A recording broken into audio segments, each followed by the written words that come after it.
Hello to the left, hello to the right. Welcome sa ating new vlog. Okay, eto na nga.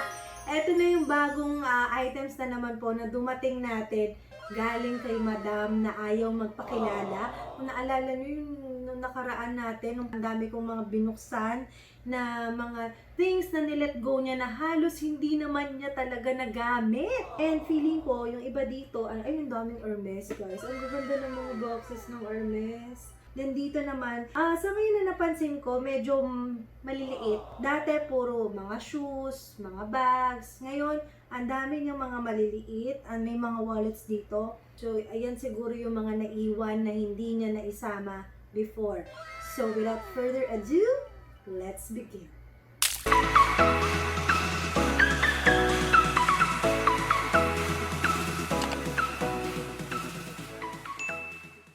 Sir, simulan natin dito sa ito. Ganito na siya, as in, ganito na siya pinadala ni Madam. Siguro kasi hindi na niya mahanap yung mga box. So, simulan natin dito sa, ano to? Alexander McQueen, I think. Kasi meron siyang ganitong skull. Kasi, ang alam ko, yan ang trademark ng Alexander McQueen. So, ayan siya. It's a long wallet and obviously, it's used na. Baka naging isa sa mga favorite ni Madam to. Kasi, as you can see, medyo marami siyang signs of usage. And here. Okay. So, feeling ko matagal na siyang na-stock dahil yan, medyo madumi yung loob niya. Baka matagal na rin niya itong hindi nagamit. At nakita na niya sa kanyang baul. So, linisin na lang natin yan. Maganda. Malaki pa ang igaganda nitong wallet na to, guys. Then, next one. This is Marc Jacobs. Ayan, nakita ko dito may Marc Jacobs. And here, it's color bronze, metallic bronze. May mga stain na siya dito. It's a zip wallet also. And here, ayan. So, feeling ko kinalkal din to ni Madam sa kanyang baul. So, next is this Gucci long wallet. And it's color brown. So, ito may mga scuffings na rin siya dyan. And here. So, ayan siya. So, marami kayong lagayan ng cards dito. And then another Gucci zip wallet. Ito medyo bago-bago pa yung condition as compared dito sa naunang tatlo natin. Look, so minimal signs of usage lang dito. Zipper pull, meron siyang tassel with bamboo. Ayan siya. Mahilig si Madam sa zip. Ano? Ayan, look. Oh. Feeling ko ang tibay-tibay nitong wallet na to. Feeling ko na. Next box, Tods. Ayan. Diba naka-ribbon pa? Let's check. Okay. Ang tag price, nandito ang tag price. Basahin niyo po, 32,500 pesos ang halaga ng bili ni Madam sa wallet na ito. Ay, maganda! Ay, maganda! Ay, ang ganda ng kulay. At saka, unang tingin sa kanya, hindi siya mukhang Tods. Mukha siyang Hermes. Diba? Look, yung leather niya, mukhang leather ng Hermes. Mukha siyang swift leather. Ito, diba? O, diba? Letter T. Pero kung titingnan mo sa malayo, unang tingin mo, it's H. Agree? O, diba? This one is a compact wallet. Ayan, it's a trifold wallet. Ito yung lagayan ng cards. Andito yung lagayan ng peso bill. And, I'm not sure kung nagamit ba ito ni Madam dahil walang signs of usage akong makita. Ayan yung kanyang coin compartment. Here, okay. Oh, feeling ko hindi niya nagamit. Ay, maganda. Maganda siya, guys. 32,500 niya to nabili. Baka sa Rustan niya nabili to. Mini in aqua blue color. Mini flap ng Tods. In fairness ha, ang ganda Tods ha. Ay, ang dami niyang Bottega dito, guys. Open natin yung Bottega Veneta. Mahilig si Madam sa Bottega. Remember yung mga previous boxes na nabuksan natin? Ang dami niya rin mga Bottega doon. Even bags. Ang hilig ni Madam sa Bottega bags. With dust bag pa. And, okay. Wallet ulit. Color pink, Bottega Veneta, woven type. Ayan. So, yan naman yung trademark ng Bottega. Yung ganyan na weave. And here. So, it's leather material. Ayan, ang dami yung card slots dyan. And another card slot. So, di ba kung kayo ang dami yung card, ang dami yung credit card, ID, this is perfect for you. And ito yung lagayan nyo ng mga resibo. Then, here for your coins. At in fairness ha, malinis na malinis pa siya. Look, ang ganda. Next, another Bottega. Oh, wallet again. O, diba? Hindi halatang na-addict si Madam sa wallet. Ay, ang ganda rin ito. This one, another Bottega Veneta na wallet. Pero color blue and two-tone siya. Black yung sa mga gilid niya. Look. Feeling ko ito pwedeng unisex. Feeling ko lang, ha? Ayan siya inside. Okay. So, meron siyang lagayan dito. Doon sa mga hindi masyadong nakakaalam ng brand ng Bottega, isa sa may magandang leather material din ang Bottega. Kasi malambot siya, matibay, pero may kamahalan din. May lasa din talaga ang presyo po ng mga Bottega Veneta items. Next box, wallet ulit. So this time naman, it's a zippy wallet. Pero hindi siya long wallet. Mga 3/4 yan. 3/4 size ng isang long wallet. But then, same siya ng blue. Parang hindi rin to nagamit. Oh. Old rose. Ayun, may pagka old rose. Baka hindi nga to nagamit ni Madam. Look. Oh. See? Bagong bago. Inamoy talaga. Amoy bago. Promise! Amoy bago. Amoy bago siya. Dito pa yung cards niya. Next, last box ng Bottega. Ito naman, ay may dust bag. Another zip wallet. 3/4 wallet siya. Same nung kanina. Pero ito naman, may pagka-metallic gold or bronze yung color niya. Ito, pre-love to, I'm sure. May signs of usage na dito si Madam niya. May mga scuffings tayo na nakikita dyan. So, feeling ko ito talaga ginamit ni Madam. Then the rest, hindi niya masyadong ginamit. Ito mukhang hindi talaga ginamit eh. Ito mukhang gamit na gamit. Diba? Baka naging favorite wallet ito ni Madam. Ayan siya. Actually, same. Halos same doon dalawang to eh. Oh, same siya ng interior. Magkaiba lang yung design nila sa harap. Tsaka yung kulay. Next natin is this Fendi. Wala na siyang box, so dust bag na lang. Ay, ano to? ID lace? Ba? Ganyan siya. Saan natin? Ito may plastic pa, look. So, baka hindi pa to feeling ko hindi pa to nagagamit ni Madam. Kasi kilala ko yun. Talagang halos yung mga gamit niya. Hindi naman niya ginagamit. Bili lang siya ng bili. So, ayan siya. It's Fendi with this lace and I think, diba? Look. Ang ganda ng kulay niya. May sunflower.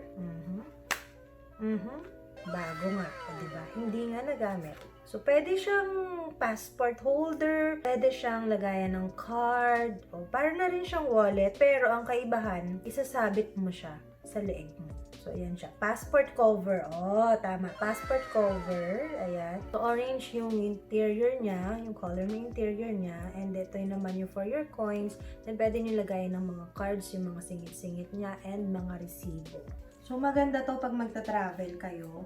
Kasi, ayan, diba? Hindi mawawala yung passport mo sa katawan mo. Suot-suot mo lang siya. As in, parang, ayun na nga, parang ID mo na yung passport mo. Ayan, bit mo lang siya sa leeg mo. Especially yung, syempre, pag nasa airport ka, diba, palagi mong ipapakita yung passport mo. Magandang idea, Fendi. Another Fendi. Ito naman may box and dust bag. And, ay, ang cute! Ay, ang cute-cute niya! Wait, ay, ang bigat ng chain. Ang bigat ng chain.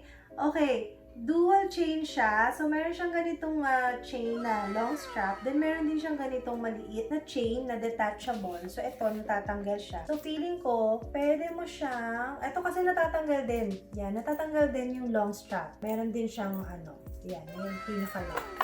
So, feeling ko, pwede mo siyang gawing sling bag. Pwede mo rin siyang ganyan na cute handbag kapag pupunta ka ng party. O, diba? Super cute. May paa! Ang cute ng paa. Parang si siya. Feeling ko si SpongeBob. Ay, ang bigat. Ang cute. Luxers ang tawag dito is Fendi Baguette Bag. As in bag. Diba? Oh.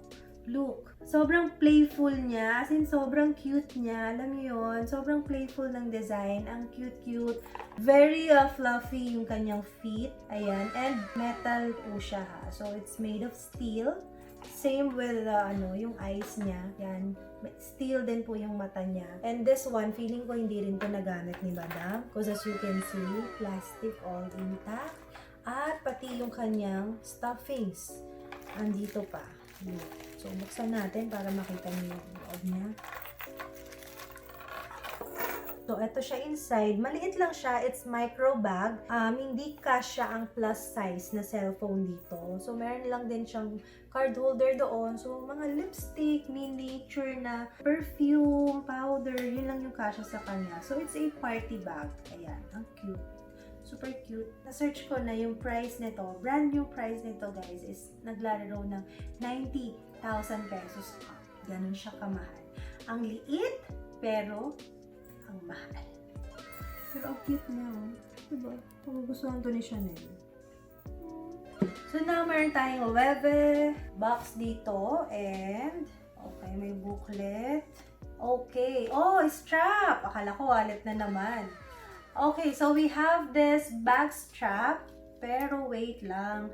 Madam, this is Fendi, not Loewe. Baka nalito si Madam. Akala niya siguro, ito yung box niya. But, look, so as you can see, ayan, so this is Fendi strap. At, feeling ko hindi pa to nagamit. Naaamoy ko rin yung smell niya, yung smell ng pagka-brand new niya. May plastic pa yung bawat buttons niya. At, so yan, na-adjust po siya. So, pwede nyo siya gamitin din as parang maikse, yung parang shoulder lang siya. At pang mahaba, as crossbody bag. It's a bag strap from Fendi. Gold hardware. So, itong inclusion na to, this is for Loewe po ha. Baka nagkamali lang si Madam. So, tanggalin natin to. Ito lang siya. Okay?